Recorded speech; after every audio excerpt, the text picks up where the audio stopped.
दिवसातले फक्त 2 तास काम करून दरमहा 25 ते 50 हजार रुपये कमवा. कसं लुबाडलं जातं पहा. कोणत्याही डिग्रीची गरज नाही. कॉम्प्युटर, लॅपटॉप, मोबाईल वापरून डाटा एंट्रीचे काम करा आणि महिना 50,000 रुपयांपर्यंत कमाई करा. अशा जाहिराती आपण बघितल्याच असतीलच.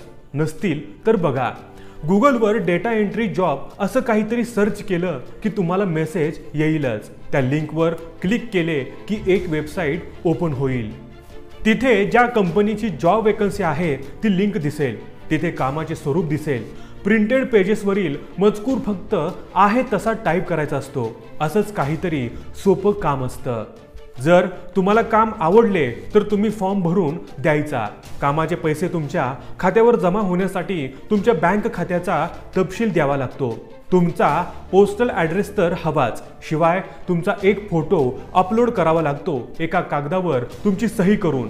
त्या सहीचा फोटो काढून PNG फॉर्मॅटमध्ये अपलोड करावा लागतो. फॉर्म सबमिट करून तुमचं रजिस्ट्रेशन सक्सेसफुल झालं की काम झालं. मग तुम्हाला एक काम दिले जाते. 8-10 पाने 8 दिवसात टाईप करून द्यायची असतात. तुम्ही ती 3 दिवसातच टाईप करून पूर्ण करून देता. मग तुमचं वर्क त्याची ॲक्युरेसी तपासली जाते.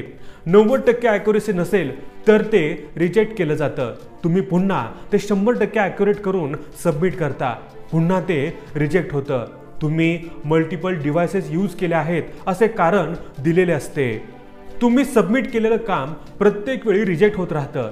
शेवटी वैतागून तुम्ही ते काम सोडून देता किंवा मला तुमचे काम नको आहे असे त्या कंपनीला कळवता. इथून पुढे खरा खेळ सुरू होतो. एके दिवशी तुम्हाला कंपनीच्या लॉयरचा फोन येतो. तुम्ही कंपनीशी केलेलं कॉन्ट्रॅक्ट ब्रेक केलेलं आहे म्हणून तो तुमच्यावर कायदेशीर कारवाई करण्याची धमकी देतो.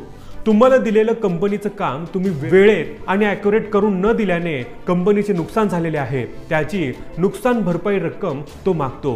एक तर काम पूर्ण करून द्या किंवा कंपनीचे झालेले नुकसान तरी भरून द्या अशी त्या लॉयरची मागणी असते. तुम्ही एक तर कायदेशीर कारवाईला घाबरून 30-40 हजार रुपये भरून टाकता किंवा मग सपशेल दुर्लक्ष तरी करता. पैसे भरले तरी हे इथेच थांबत नाही. कंपनीसोबत तुम्ही केलेलं ॲग्रीमेंट तुम्हाला पाठवले जाते. त्यात अनेक अटी व शर्ती असतात. तुम्ही जर मध्येच काम सोडून दिले तर 11 महिन्यांचे पैसे तुम्हाला कंपनीला द्यावे लागतील अशी एक शर्त तुम्ही मान्य केलेली असते. कंपनी तुमच्याकडे 5 ते 10 लाखाची मागणी करते. तुम्ही ॲग्रीमेंट लिहून दिलेले नसते पण तुमच्या सहीचा व फोटोचा वापर करून हे ॲग्रीमेंट कंपनीने अस्तित्वात आणलेले असते. कायदेशीर कारवाईच्या भीतीने तुम्हाला पैसे भरावे लागतात किंवा मग तुम्ही दुर्लक्ष करता. मग आता तुमच्या नावे दाखल केलेल्या FIR ची कॉपी तुम्हाला पाठवली जाते. 420 सह IPC मधील ब्रीच ऑफ कॉन्ट्रॅक्टची कलमे लावून कुठल्या तरी दूरच्या शहरात तुमच्या विरुद्ध FIR दाखल केलेली असते. FIR दाखल केलेला आहे असे तुम्हाला दाखवले जाते. कंपनीचा लॉयर तुम्हाला सतत तडजोड करून लमसम अमाऊंट भरा, मी प्रकरण मिटवून टाकतो असा तगादा लावत असतो. तुम्ही वैतागून निम्मी अर्धी रक्कम भरून प्रकरण मिटवून टाकता. 4 पैसे मिळवण्याच्या नादात तुम्ही कंपनीलाच पैसे देऊन मोकळे होता. हे प्रकरण संपत नाही. कारण तुम्ही दिलेल्या इलेक्ट्रॉनिक सिग्नेचरचा ते कुठेही कसाही गैरवापर करून ते तुम्हाला लुबाडू शकतात. इझी मनीच्या मोहापोटी तुम्ही या असल्या जाळ्यात अडकलात तर सरळ सायबर सेलकडे तक्रार करा किंवा एखाद्या जाणकार वकिलाकडे जा. त्याला 4 पैसे द्या. तो कंपनीला सविस्तर कायदेशीर भाषेत नोटीस देईल व तुमची मान या फासातून मोकळी करेल. कशी ते इथे सांगण्यात अर्थ नाही. कायद्यात तरतुदी असतात. फ्रॉडर्सनी लूप होल्स ठेवलेली असतात. त्याचा वापर करून आपले वकील त्या कंपनीला कचड्यात पकडू शकतात.